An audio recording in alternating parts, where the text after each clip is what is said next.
वेदों में कहा गया है कि जब सृष्टि का निर्माण होता है तो जो निराकार होता है उसको आकार देने के लिए हमें विश्वकर्मा की आवश्यकता होती है। So giving form to the formless, something which has no form like a thought और एन इमोशन और एन आइडिया, उसको जब हम शेप देते हैं, डिजाइन देते हैं, फॉर्म देते हैं using material things, that is the job of Vishwakarma. जब हम कोई ड्राइंग बना रहे हैं तो पहले हम बिंदु डालते हैं पेपर के ऊपर, फिर वहां से एक लाइन निकलता है, लाइन से ट्रायंगल बनता है और उसके बाद उसके ऊपर और शेप्स बनते हैं। तो सब ज्योमेट्रिक पैटर्न्स जैसे बनते हैं, मंडला जैसे बनता है, यंत्र जैसे बनता है, वैसे ही सृष्टि बनती है। निराकार से आकार तक जाने के लिए हमें एक इंजीनियर की आवश्यकता है। तो मतलब जैसे विचार होते हैं, आपके मन में एक विचार है कि हमें एक टेबल बनाना है, बिल्डिंग बनाना है, ब्रिज बनाना है, उसको साकार बनाने के लिए हमें विश्वकर्मा की आवश्यकता है। उन्होंने पहला स्तंभ बनाया था धरती और आकाश को सेपरेट करने के लिए। तो जो मेजरमेंट होता है, मापदंड के जो इंस्ट्रूमेंट है, विश्वकर्मा ने बनाया है। पुराणों में कहते हैं कि शिव का त्रिशूल,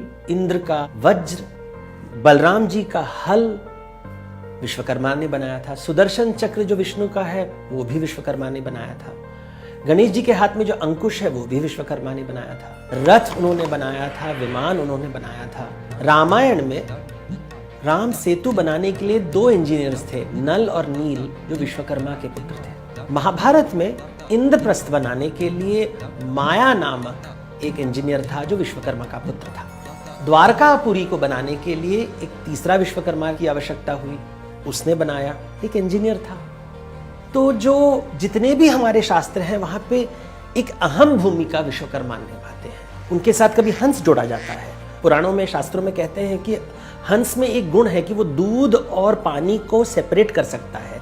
जैसे ही हम सोने और लोहा को आयन ओर से आप मेटल निकाल सकते हो, गोल्ड निकाल सकते हो, वो विश्वकर्मा कर सकता है। विश्वकर्मा वो है, उनके साथ हाथी जोड़ा गया है। क्यों हाथी? क्योंकि हाथी में इतना ताकत है, वो काम कर सकता है। तो इन प्रतीकों के माध्यम से वो बताना चाहते हैं कि विश्वकर्मा बनने के लिए हमें बुद्धि भी चाहिए और हमारे हाथों में कला चाहिए और शक्ति भी चाहिए। देश की तरक्की के लिए हमें इंजीनियर्स की आवश्यकता है, विश्वकर्मा की आवश्यकता है, आर्किटेक्ट्स की आवश्यकता है, डिजाइनर्स की आवश्यकता है, मेसन की आवश्यकता है। सब जो बनाते हैं उन्हें हम विश्वकर्मा कहते हैं।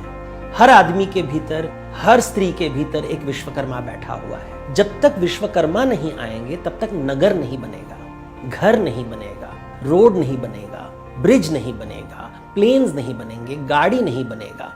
तो जितने भी चीजें हैं दुनिया में, उनको जब रूप देने के लिए हमें विश्वकर्मा चाहिए, हमें आप चाहिए।